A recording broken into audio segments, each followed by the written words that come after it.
Este programa é livre para todos os públicos. É o programa Bíblia no meu dia a dia. Que bom nós estarmos juntos na presença do Senhor. É sempre uma alegria parar um instante diante da palavra de Deus e saber que tem um povo disciplinado, determinado a escutar a voz de Deus a partir da palavra que nos é oferecida, a partir do ensino que nos é oferecido pela palavra de Deus. Que Deus possa hoje nos capacitar com o dom do Espírito Santo para que nós entendamos o caminho que Ele quer traçar conosco a partir da palavra que nos é oferecida. Vamos suplicar o dom do Espírito Santo? Em nome do Pai, do Filho e do Espírito Santo. Amém. Vinde, Espírito Santo, enchei os corações dos vossos fiéis e acendei neles o fogo do vosso amor. Enviai o vosso Espírito e tudo será criado e renovareis a face da terra. Oremos, ó Deus que instruíste os corações dos vossos fiéis, com a luz do Espírito Santo, fazei que apreciemos retamente todas as coisas, segundo o mesmo Espírito e gozemos sempre da sua consolação, por Cristo Senhor nosso. Amém. Quero convidar você a pegar a sua Bíblia, o seu caderno de estudos. Nós vamos concluir hoje a segunda carta aos Coríntios. Que maravilha foi poder contemplar aquilo que o apóstolo Paulo, usado na comunidade de Corinto, mas também usado na nossa vida, nos proporcionou viver no estudo da segunda carta. Então hoje é 2 Coríntios, capítulo 13, versículos de 11 até o versículo 13. 2 Coríntios, capítulo 13, versículos 11 até o versículo 13. Vamos escolher aquilo que Deus quer revelar a cada um de nós a partir da palavra. Enfim, irmãos, alegrai-vos, trabalhai no vosso aperfeiçoamento, encorajai-vos, tende o mesmo sentir e pensar, vivei em paz, e o Deus do amor e da paz estará convosco. Saudai-vos uns aos outros com o beijo santo. Todos os santos vos saúdam. A graça do Senhor Jesus Cristo, o amor de Deus e da comunhão do Espírito Santo estejam com todos vós.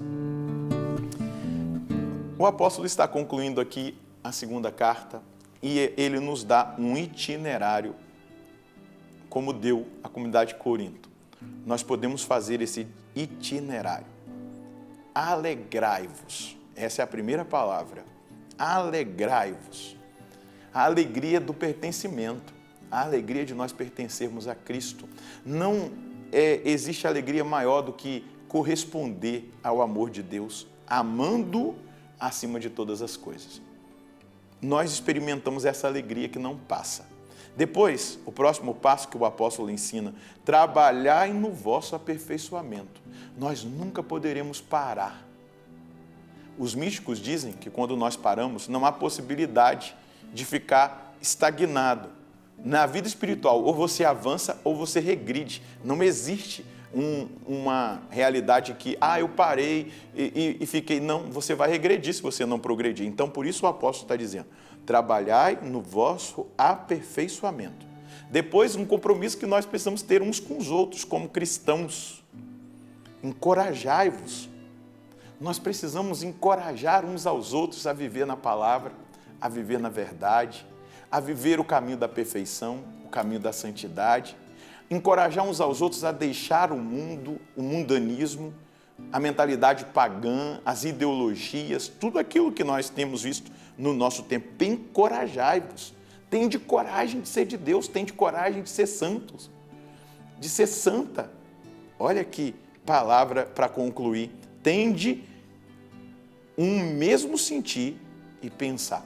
Aqui o apóstolo está dizendo que nós precisamos buscar a unidade, a comunhão dos sentimentos e dos pensamentos. A unidade na diversidade. Diácono Nelsinho tem uma frase que vai dizer assim, as nossas diferenças não são barreiras, são riquezas. Eu sou diferente de você, você é diferente de mim, mas nós precisamos ter o mesmo sentir e o mesmo pensar dentro daquilo que já nos foi entregue. A palavra de Deus, a tradição da igreja, o magistério da igreja, o sentir cristão, as verdades absolutas que não podem ser revogadas da nossa vida, tende o mesmo sentir e trabalhar para isso, o mesmo pensar, trabalhar para a unidade e não para a divisão do corpo de Cristo. É uma meta, uma missão. Vivei em paz, que não tenha contendas. Se surgir alguma dificuldade, alguma situação que uma diferença ou outra queira gerar desunião, nós precisamos tratar isso com partilha e transparência, com reconciliação, para que permaneçamos em paz. E aí ele vai trazer a promessa: e o Deus do amor e da paz estará convosco. A certeza da presença de Deus para conosco. Que chamado maravilhoso! E aí ele vai, a partir do que ele nos indica como caminho que nós devemos fazer, ele vai dizer: saudai-vos uns aos outros com ósculo, com um beijo santo. Todos os santos vos saúdam. A gente acha meio estranho, né? Mas é a forma de cumprimento do Oriente. É como a gente se dá a mão aqui no Ocidente, a gente se cumprimenta dando a mão, bate na mão às vezes e tal. Lá é com um beijo, o ósculo santo, o beijo da paz. Não é? Então, os homens se cumprimentam beijando-se no rosto. Não é? Então, a gente precisa entender essa questão cultural. E aí ele vai aqui completar, no versículo 13, na sua consciência trinitária. Olha lá no início, né, do cristianismo, quando Paulo escreveu essa carta aos Coríntios, já há a consciência da Santíssima Trindade. A graça do Senhor Jesus Cristo, o amor de Deus, o Pai, e a comunhão do Espírito Santo estejam com todos vós. E o trecho que nós estamos meditando vai nos mostrar o que vai fazer-nos permanecer na paz, na comunhão, nesse caminho de aperfeiçoamento, que são todos esses passos que o apóstolo nos conduziu a dar. O Deus do amor, o Deus da paz estará convosco. Quando nós escolhemos o caminho certo, quando nós escolhemos permanecer na verdade, quando nós não aceitamos as mentiras, quando nós não aceitamos a mentalidade mundana corrente desse século, quando nós não aceitamos aquilo que é contrário à doutrina da igreja, seja a doutrina social, seja a doutrina moral, seja a doutrina bíblica, seja a doutrina teológica, aquilo que confronta, aquilo que vai contra a doutrina não deve ser aceitado por nenhum de nós, não deve ser aceito por nenhum de nós. Nós precisamos aceitar Jesus Cristo como único Senhor e Salvador da nossa vida. E a sã doutrina da salvação vai ser a direção que nós vamos seguir e ter uma garantia: o Deus do amor e da paz estará convosco. Imagina, cultivar essa certeza: Deus está comigo, porque eu estou com Ele. E para estar com Ele, existem exigências a serem observadas, como o cumprimento da palavra, como o cumprimento da doutrina, como estar em estado de graça, não ter aliança com o pecado, não ter aliança com o mal, como abandonar a carnalidade e viver uma vida espiritual, ter uma mentalidade espiritual.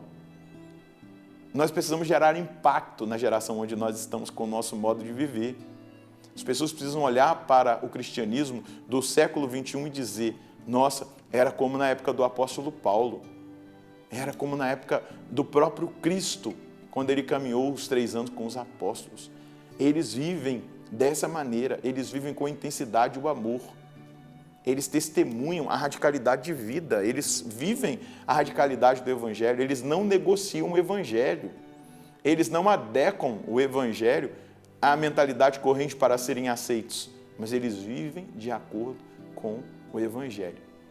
O Deus do amor, o Deus da paz estará convosco.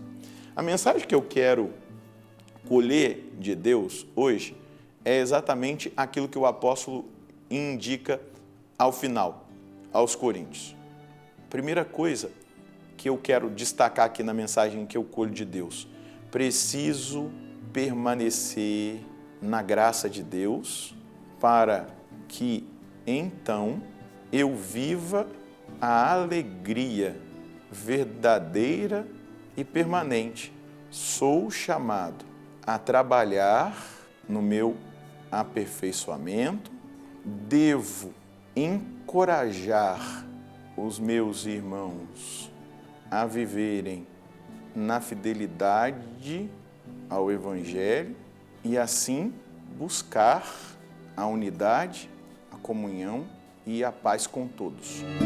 E para que a gente viva dessa maneira, não tem outra forma a não ser nesse estado de graça e nesta visão de seguir à risca os ensinamentos de Deus, de obrigar-nos a isso. A palavra parece ser dura, né?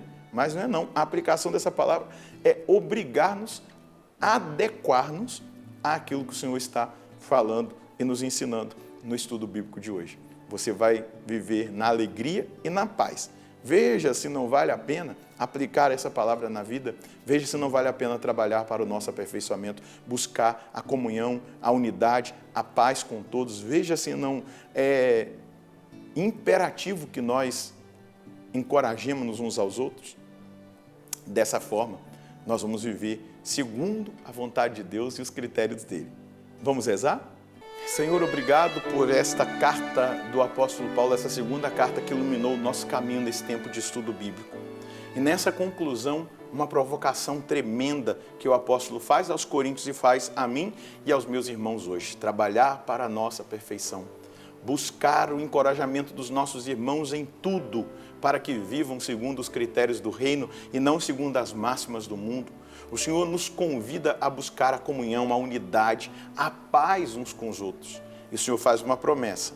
O Deus do amor e da paz permanecerá no meio de nós. Obrigado, Senhor, por um alerta. Obrigado, Senhor, por uma iluminação tão profunda das nossas mentes, dos nossos corações, que vai nos levar a adestrar a nossa vontade, aquilo que é a vossa vontade. Muito obrigado, Jesus, por tocar em mim, por tocar em cada um dos meus irmãos, para que nós vivamos segundo o reino, o Evangelho, a vontade do Senhor e Salvador da nossa vida, que és tu, Senhor. Muito obrigado.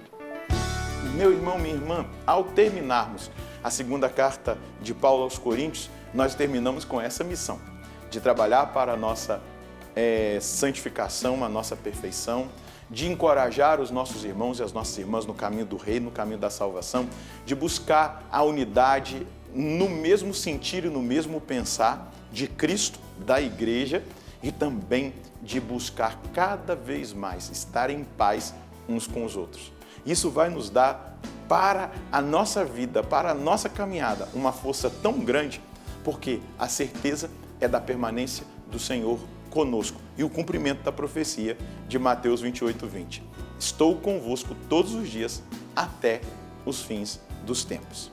Deus abençoe você e a sua família e nós nos encontraremos no próximo programa, se Deus quiser, no nome do Pai, do Filho e do Espírito Santo.